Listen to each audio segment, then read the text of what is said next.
So, by the way, you don't have to have a lot of money and to make a lot of money to be fulfilled. Right. I know people who are multimillionaires and they're not fulfilled. Right. One of the reasons people aren't fulfilled is because when all hell breaks loose, right, I'm not thinking about a lot of that, right? So for example, losing your job, right? A lot of people right now may be in a place where they're starting over. How do I start over and build when I've either lost my job, I'm starting over through divorce, or I've had loss of a loved one, or I'm widowed?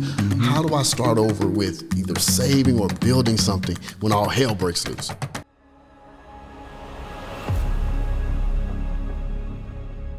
Are you feeling financially stressed? Is your money kind of funny and your change kind of strange?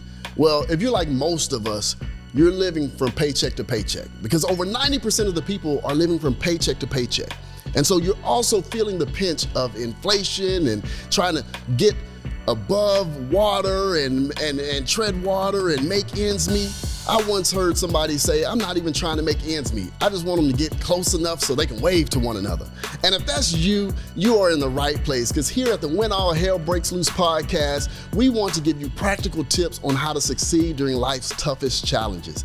And today we have a fabulous guest that's going to do just that. With over 25 years of experience in the finance industry, he has helped countless people achieve their financial goals. He's building wealth, he's built wealth, he's helping others do the same all over the country, all over the world. And I want to welcome not just my friend, my pastor, the Stewardship Coach, Lee Jenkins. Thank you so much for joining me. So much. Welcome, welcome, welcome. Man, it's great to be on your show. I have admired your show from afar, and I said, you know what? That's on my bucket list. A bucket to list. Be on your podcast. Well, hey, we gonna keep it going. You got to keep on coming, because I know you're gonna drop some gems. Would love to. I'm so excited. You know, you have over 25 years of experience. Just briefly let us know, those that don't know you, about your experience and what you've done over the years. Well, I'll work my way backwards. Right now, I'm a pastor, senior pastor of Eagles Nest Church in Roswell, Georgia, a church we started 12, 13 years ago with 20 people, and now we're 3,500 plus. And so God has really done a great work. So a lot of people know me as Pastor Lee, but what they don't know is I've spent more time in business than I have in ministry. I spent 25 years in the investment business, was trained on Wall Street, and then came back to my hometown, Atlanta, and started my investment career, and had 25 years working with some of the top firms in the world, working with millionaires, a few billionaires, managing the investment portfolios for them. So I guess you could say I know a little bit about money. I've been able to build wealth, but more than that, I've been able to help other people build wealth. So now one of my callings is combining my passion for the faith world and my passion for finances. So I like to intersect those two, faith and finances, and see if people can reach their potential in both areas. You know, I'm glad you said that, because I'll never forget, there was one time I asked you to be my mentor. Yes. And I gave you 3 things that I wanted to accomplish in the relationship. And one of those was, help me make some money. Help me build wealth. That's what I say. Help me, Pastor Lee, build wealth. Yeah. Right? And so I've been listening to you, and I will tell everybody, this man is the real deal. You know, what he is who he says he is. And so I'm excited, because I know you're going to drop some gems. And you talked about bringing the faith and finance together. I've heard you say that money decisions are spiritual decisions. Yes. Right? Yeah. Explain what you're talking about when you're saying money decisions are spiritual decisions. Well, for a person of faith who believes in the Bible, who serves Christ, we believe that we are stewards and God is the ultimate owner. So in the Gospels, they talk about this parable of the stewards, you know, and so a steward is a person who manages assets for somebody else. So I was a steward. I called myself an investment advisor, but I was the steward of my clients because I managed their investments. And my clients judged me on whether or not I got them a good return. Well, when it comes to our faith, we are all stewards of God's assets.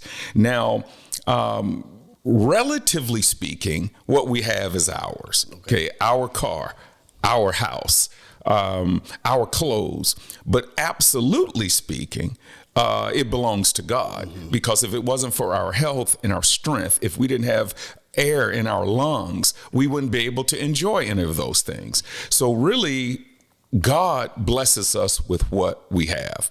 So if what we have belongs to God, then that makes what we do with what we have spiritual.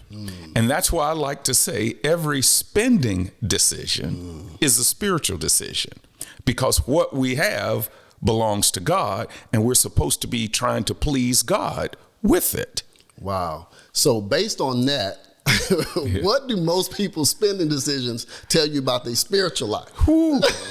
Well, believe it or not, most people don't even connect their spiritual lives to their financial lives. Yeah. A lot of people don't even know they're supposed to connect it, because a lot of folks don't know that the Bible is full of incredible financial knowledge. In fact, there are over 2,000 verses in the Bible that deal with how to handle money and possessions. 16 out of the 38 parables in the Bible deal with how to handle money. Jesus said 4 times more in the New Testament about money and possessions than he did about heaven and hell. Wow. So, but we don't talk about money in church. We don't really talk about money a lot at home, and we don't learn about it in school. So people don't know what to connect money to. They just try to make it every week, every month, and very few people look at it as a spiritual activity. Wow. You said a lot there. And when you're talking about the spiritual activity, you know, we talk about wealth building, and you've had some formulas of wealth building. You know, I asked you in our conversations, help me build wealth. Yes. What is, you've shared with me your formula for building wealth, and I find it to be very interesting. Yeah. Help others. What is your formula for building wealth? Well, first of all, you have to understand that wealth starts on the inside, okay? And it manifests itself on the outside. So first you build wealth from the inside. And I like to say wealth starts from the inside out, okay? So if you don't have the right mindset, if you don't have the right habits, if you don't have the right perspective, then if wealth comes into your life, it will be more of a curse than a blessing. So wealth now can be great, but wealth can also be dangerous. So how do you build wealth? I have these about 4 or 5 things, and they all start with the S. Okay. So the first thing is you have to see money the right way. Okay, you got to see it. In other words, that means your perspective has to be healthy about money. And a lot of people don't have healthy perspectives. Maybe it's the way they grew up. Maybe it's stuff they heard in church, like money is the root of all evil. And that's not the truth. It's the love of money that's the root of all evil. Or maybe a person comes from a background where they talked about rich people. They made everybody rich seem like a crook. People have a lot of financial hang-ups. So a lot of people don't see money the right way. So the first thing I try to help people with is their perspective. How do you see money? What kind of relationship do you have with money? And is that relationship healthy or not? So for the Christian, that relationship is simply what I said before. God is the owner. We are the steward. Whatever we do with our money should please God. So that's the way we see money. Also, you got to see money as a tool. Okay. Right. So money is not the end all be all. Money is just a tool. For instance, if something breaks in your house, you don't worship the hammer, right. You know, or the screwdriver. In fact, you don't even go to Home Depot for the hammer or the screwdriver. You go to Home Depot to get the tool to help you to fix whatever you need to fix. Money is just a tool for us to do different things with. So we got to see money the right way, and then we got to see it as a tool. So with that being said, a lot of people speak of being wealthy as a destination. Yes. Right. So that in of itself is wrong based on what you're saying. No doubt. Right. Just being wealthy is not a destination, but it sounds like obtaining wealth is a tool to do what God has called you to do. Yes. And to bless others. Right. So that, I'll be honest with you. I've heard you say that a bit. Now that just came to me right there. So I just had that epiphany. I like that. I like it's it. like the angels are singing. Whoa, give them some money. I love it. I need to just let you talk, man. No, man, you gonna drop the gem. Man. So what else? You got to see it appropriately. Okay, so you got to see money the right way, and most people don't see it. And seeing it just means your perspective. But our perspective is based on experiences, based on what we heard other people say, and most people's money perspective is not healthy. Okay, once we get that right, then we have to seize money. Okay, seize it. That means how you're going to go get it. How you're going to build it. How you're going to acquire it. How you're going to apprehend it. And a lot of that has to do with our jobs or with our careers. And our careers should produce what we call income. Okay, because that's how most people get wealth. Now, some people inherit wealth. Some people marry wealth. Some people win the lottery. But for most people, we have to work for it. Okay, so what we do every day, our work is so important to God. And a lot of people aren't maximizing their God-given potential when it comes to work. So they want money, but then they're not in the right soil. Okay, let's go there. Okay. All right. Help us maximize. Look, I'm expecting something after this, right? Okay, good. What do you mean by maximizing their potential to work? Matching the seed with the soil. Okay, we're the seed. But if you put a seed in bad soil or put a seed in soil that's not conducive to the seed. Okay, for instance, if you try to plant a cactus in Minnesota, it won't take. Right. And that doesn't mean anything is wrong with the cactus. That doesn't mean anything is wrong with the seed. It just means the seed and the soil are incongruent, and neither one of them are going to reach their potential. Okay, so the skill level that we have, the calling that we have, the anointing that we have, what we were born for has to match what we do every day in our career. Let me just say this.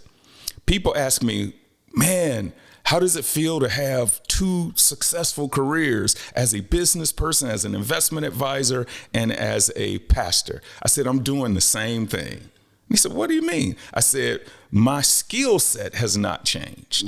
For instance, I used to be in sales because as an investment advisor, first you had to market yourself as an investment advisor, because if people don't know you, so you have to market yourself. Then I was in sales. Okay, because I have to sell the client.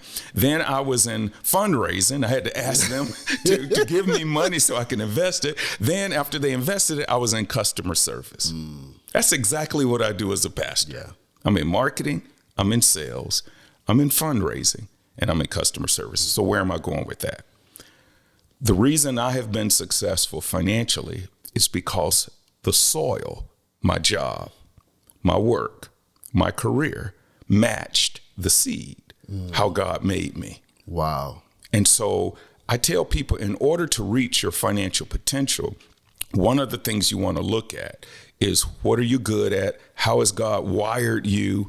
And try to match that up as close as you can. It may not be a perfect match, but it would be nice if it's at least a 75% match of what you do every day. Wow. Hopefully that makes sense. That makes sense, and it raises some questions too that had nothing to do with finance, but fulfillment, right? So I'm not gonna go there, right? Because I'm like, is that how people can be more fulfilled? No doubt. In their jobs and in their careers. Right? One of the reasons people aren't fulfilled is because they aren't matched in the right career, how God made them versus what they're doing. So, by the way, you don't have to have a lot of money and to make a lot of money to be fulfilled. I know people who are multimillionaires and they're not fulfilled. I know people who are, and I'm just using this as an example, who are school teachers, who are in law enforcement, and they don't necessarily make a lot of money, but they are very fulfilled. Right. Because that career matches how God wired them and made them. But I will say it's going to be tough to make a lot of money and to be fulfilled if it's not a good match. Wow. So with that, and bringing in income, and if people want to be wealthy and build wealth, what about side jobs, Yes. right, and side hustles, right? Because a lot of times, I've been in corporate for many, many years, and we realize that corporate may not make you rich, that's right. Yeah. And so what about those side jobs? How should we look at those side jobs, side hustles, and what are good ones? Yeah. Well, everybody's talking about multiple streams of income these days. Some of that is taken from a verse in Ecclesiastes. It says, divide your portion to 7 or 8 because you do not know what kind of misfortune may come. And that just means diversify. Everybody, when they invest, when you live life, you should diversify because you don't want to put all your eggs in one basket. However, when it comes to side hustles, you want to make sure your number one hustle is good. Okay. So before people start talking about side hustles, I like for them to look at their main hustle and find out, are you maximizing your core competency? Because your core competency, if you do that well, then you can have offshoots of your core competency. So I'm really big on people honing in on their core competency and then looking at what side hustles can come from that core competency. For instance, I'm a pastor. I speak a lot. I can turn my speaking into books, into podcasts, into social media clips. I can coach people in different things because I'm a financial expert, I guess you could say.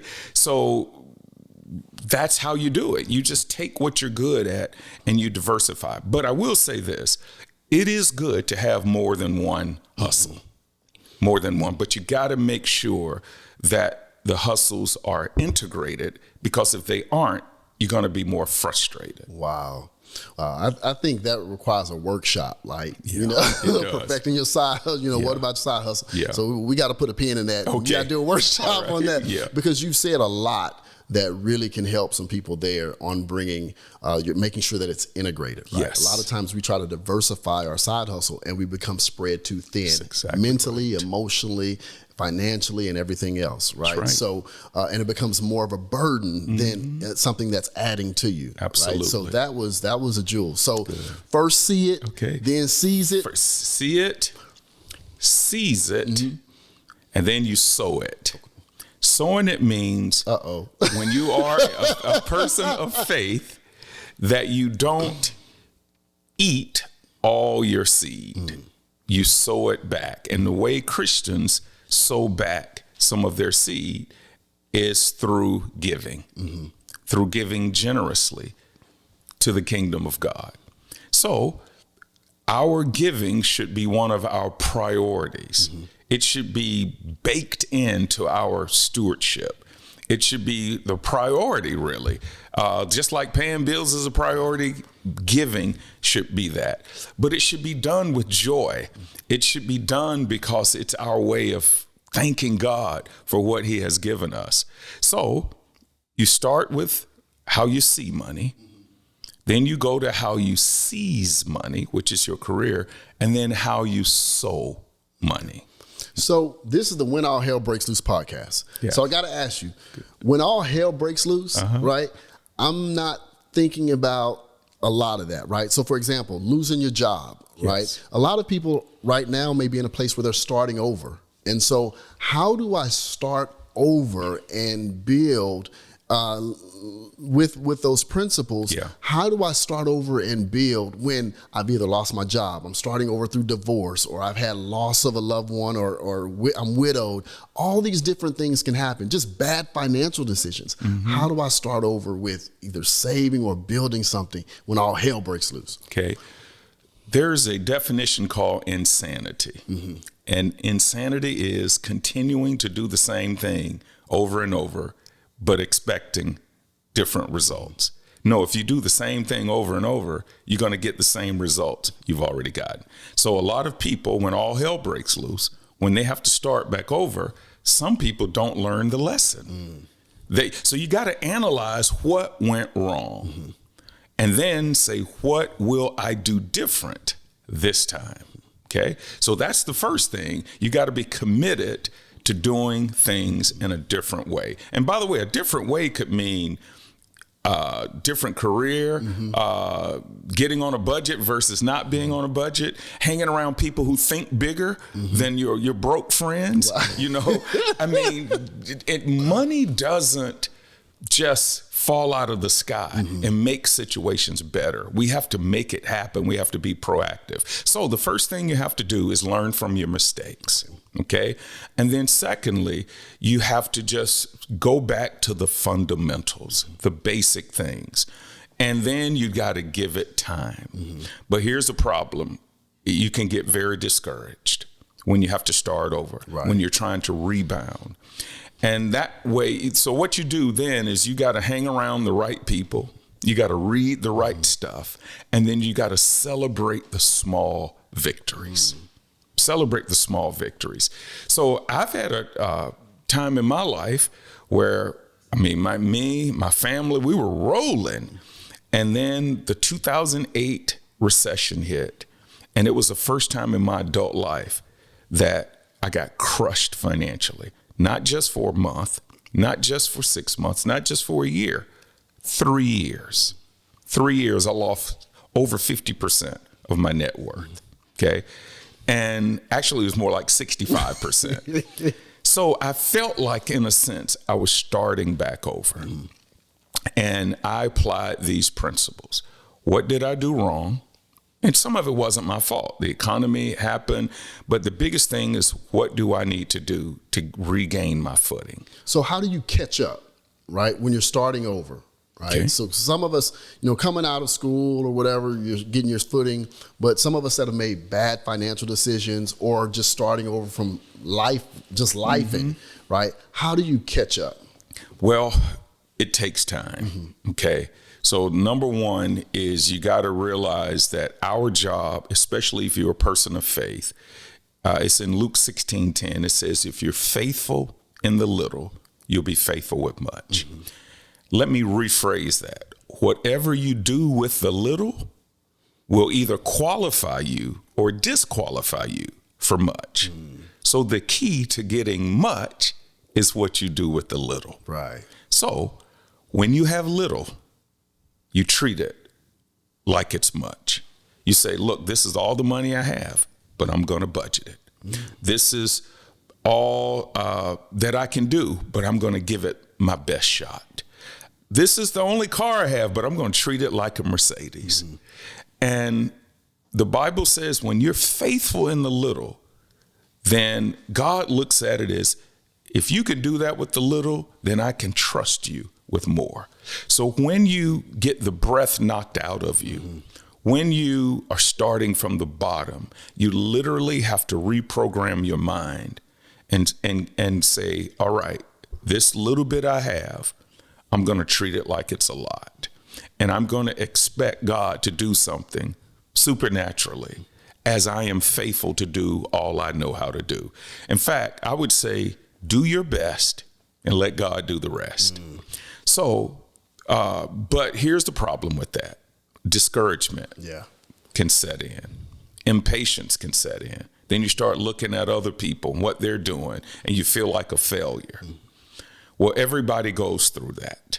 Most millionaires I know have had a season like that. But in those times, you just got to be encouraged through the word of God, be encouraged through other people, and then just keep your eyes on the prize. So there is no magic to it. The only magic is God doing some extraordinary things. And he will do it if you are faithful to do what you're supposed to do.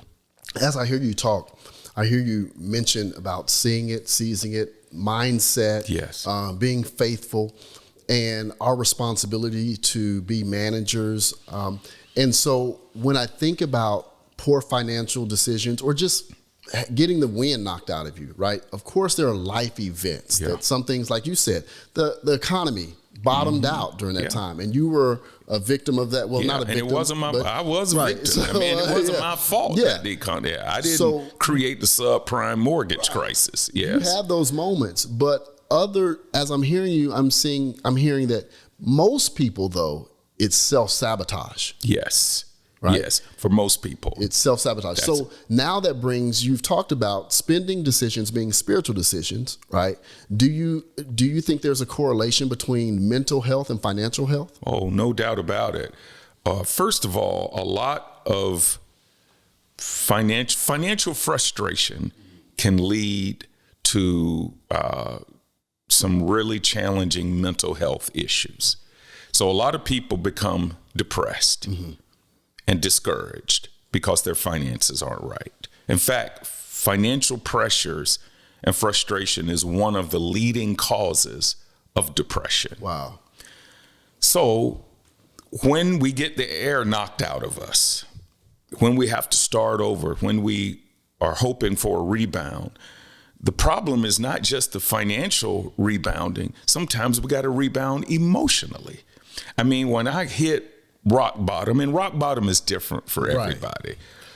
But when I hit my rock bottom, man, I was so discouraged, probably right on the edge of depression. And it wasn't even my fault. I didn't do anything. It's just the economy went bad.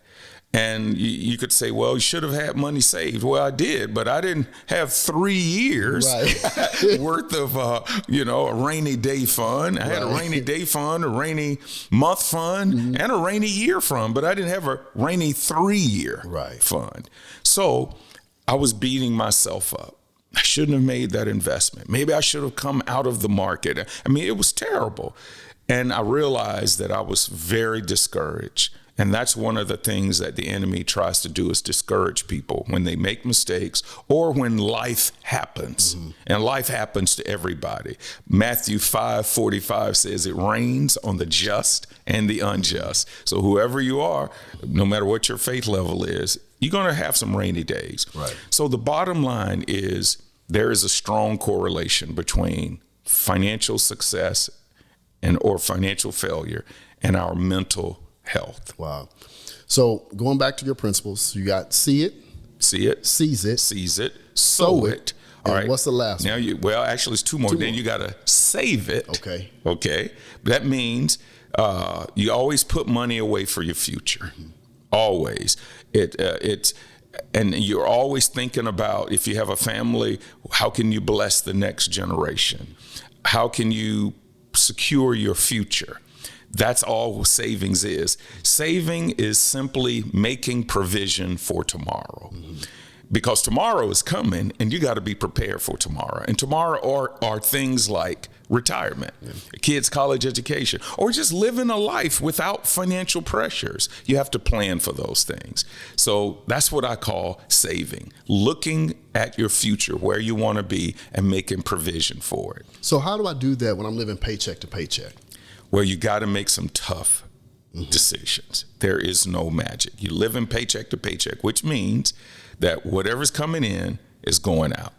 So there are only 2 things you can do, maybe 3 if you combine them. Number 1, you can cut your expenses. That means you got to do some surgery on some stuff. And it's going to be stuff you don't want to cut. I've had to do that before. When I hit that bottom, you just have to look at things. I mean, you have to say, we can't do this. We can't go on vacations. We can't eat out. Right. We're going to have to bring our lunch to work. We can't do this. So you cut expenses. The other thing you could do is increase your income. Get a side hustle. Get an extra job. Work overtime. Or you can do a combination of the 2. That's the only way to get out of the hole. And then you just pray like everything depends on it. You work like everything depends on you, and you pray like everything depends on God. Wow. So in thinking about that, as we continue, I have so much that I want to ask you, because with that, we've been told that building wealth in real estate is the fastest way to build wealth. But nowadays, mortgage rates are high, home prices are high, and incomes everything else is higher, but the income level is not raising at the same percentage rate as everything else. How do I now save for a home? Because years ago we were told save 20%. Well, 20%, like some people don't even have line of sight. So how do we save for homes and do that? How do we do that now? Well, first I want to make a statement that I don't know if real estate is the fastest way. I think it's one of the safest ways and most stable ways over time. It's not as volatile as a lot of things, and home ownership is kind of the foundation of most families in America. And it's one of the easiest ways to build wealth over time. But the stock market is also something that people ought to look at. And then, of course, having your own business could build wealth. So back to your question. What do you do with these high prices of homes? Well, first of all, you don't have to have 20% down payment, especially if you have pretty decent credit. All right. So here's what you have to do. First of all, I would say don't wait on prices to come down, because they probably will not come down very much. And that's for various reasons. It's really because of supply and demand. Okay. And there's nothing anybody can do about that. Supply and demand, if you have more people chasing something, and that means the prices can stay up and even go higher. And right now, because of what happened during COVID-19, for those couple of years, a lot of people stopped building. A lot of people stopped manufacturing things. So, but the demand didn't slow down because people got stimulus checks and people were still making money. They were just working at their home. So now you got all this money chasing a few products. Prices went up and they're not coming back down. Okay. So you have to lower your expectations. I hate to say that. So, if you could afford a $500,000 house or whatever the starter home price is, depends on where you live. Now that same starter home is $700,000. Right. So now you got to get something a little smaller than what you expected, but it'll still grow over time. So that's one thing you can do. And the only other thing is just make more money where you can, get more house. But interest rates probably will not be coming down. And I want to say a quick word about interest rates, because all the young people, they were like, oh man, rates are so high. I said, well, it's high to you all because y'all have only been an adult for 10 years. Right. I said, but when you look at historically, I mean, my first house that I bought 30 something years ago, my rate was 9.25% in the late 1980s, okay, and early 90s. And I had good credit. If you had great credit, it was 8.5. Okay. And so a lot of people with bad credit, they were paying 12, 13%. So rates being 6%, 7%, 5%, that's incredible. I mean, historically speaking. Right. So the bottom line is, I don't think rates are going to go down a whole lot. If you see a house and you can qualify for it, it may have to be smaller than what you expected, but you need to jump on it. And that goes back to your perspective. That's right. Right. Because a lot of times we see other things out there in social media and everything else, and we have these grandiose ideas of what we're about to walk into and what we can do. And we tend to get ourselves in trouble. All right. Wow. So we're still back to see it. Yes. Right. See it. That's right. See it. Seize you got it. Seize it. You got sow it. You got save it. And then what's the last one? The fun part, spend it. There we go. All right. My that's man. The fun part. Yeah. But remember that's at the end. Right. Most people flip that thing. Okay. And they put spending in the front. Spending means your lifestyle, your lifestyle choices. Spending is important but you still have to be strategic about it. And one of the best ways to be strategic is to have a spending plan, or commonly referred to as a budget. Yeah. Okay. But everybody has a different lifestyle. You mentioned what people see on social media and all of that. One of the biggest impediments to people building wealth is the comparison trap. We used to call it back in the day, keeping up with the Joneses. Right. So I'm saying one of the ways, or one of the things that we have to resist, is looking at what other people do and then basing our spending off of what somebody else did. They bought a new house. So now all of a sudden we feel like we got to buy a house. They got a new car. They got a Tesla. They got a Mercedes Benz. That's what gets people in trouble. You have to spend according to where your finances are and according to what your goals are.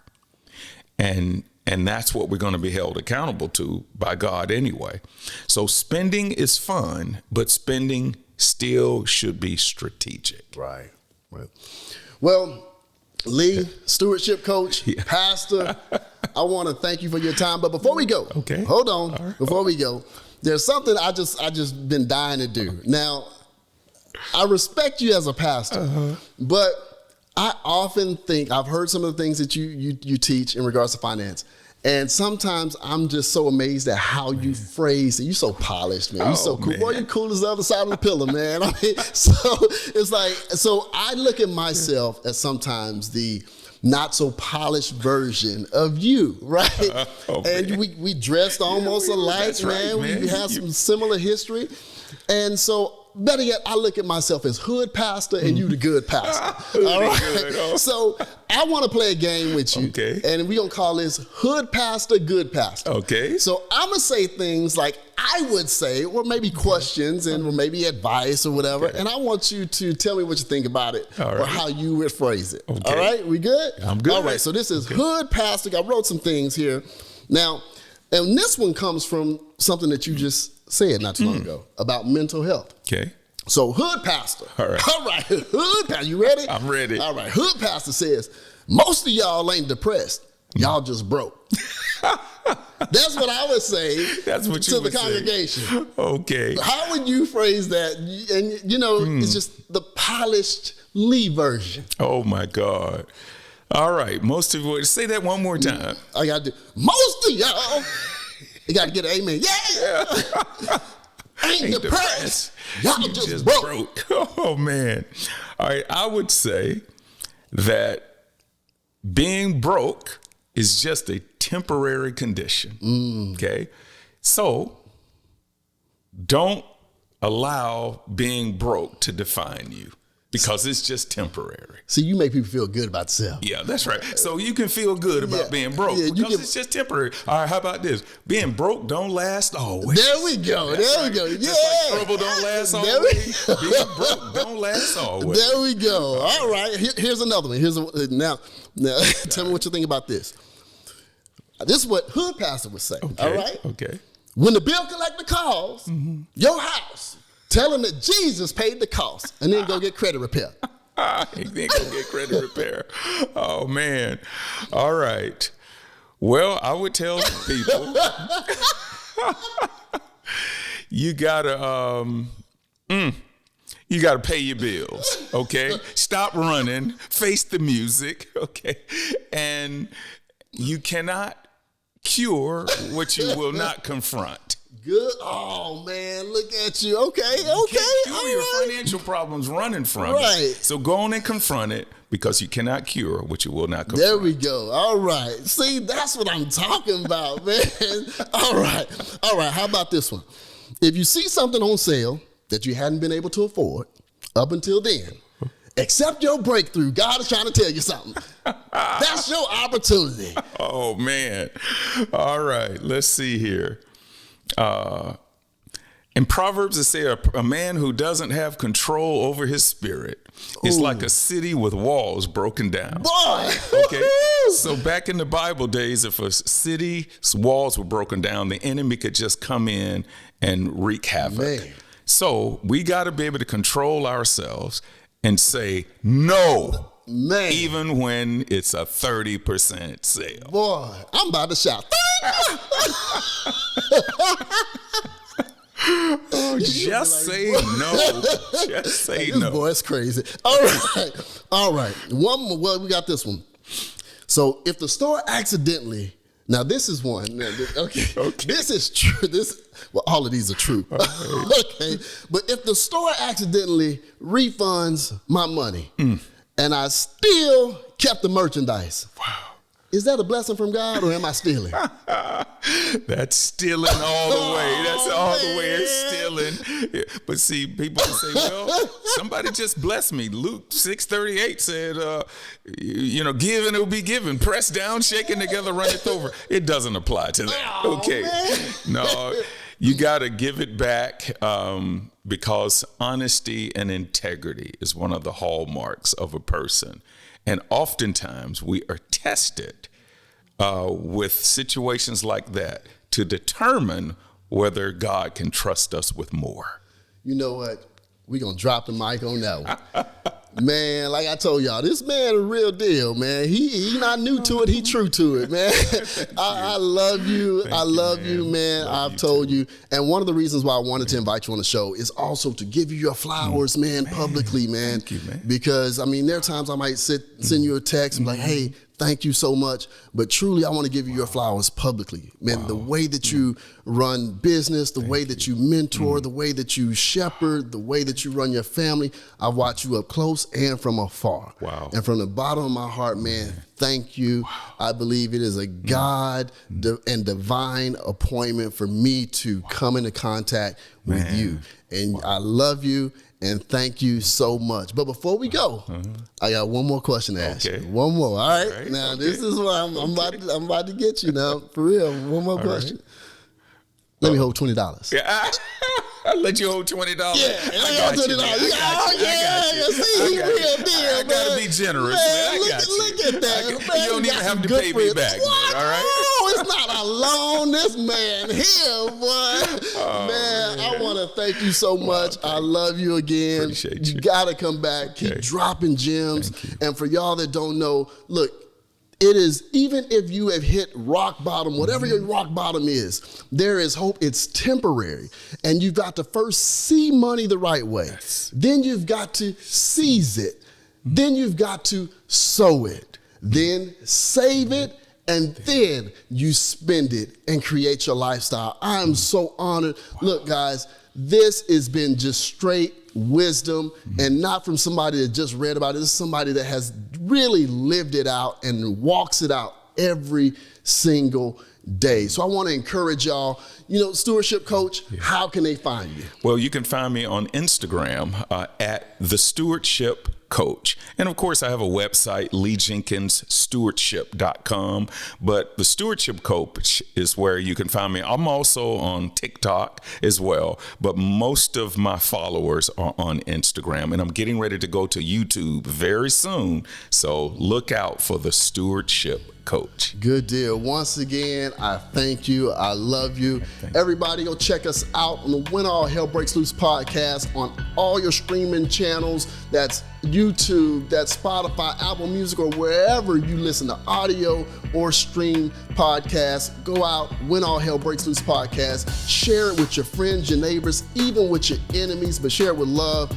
And tell them to go check us out. Subscribe, like us, and subscribe. This is some real good stuff here. You'll never find it, where we give you practical tips to go through and succeed through life's greatest challenges. And I want to encourage you, life is worth living, and so are you. Y'all be blessed.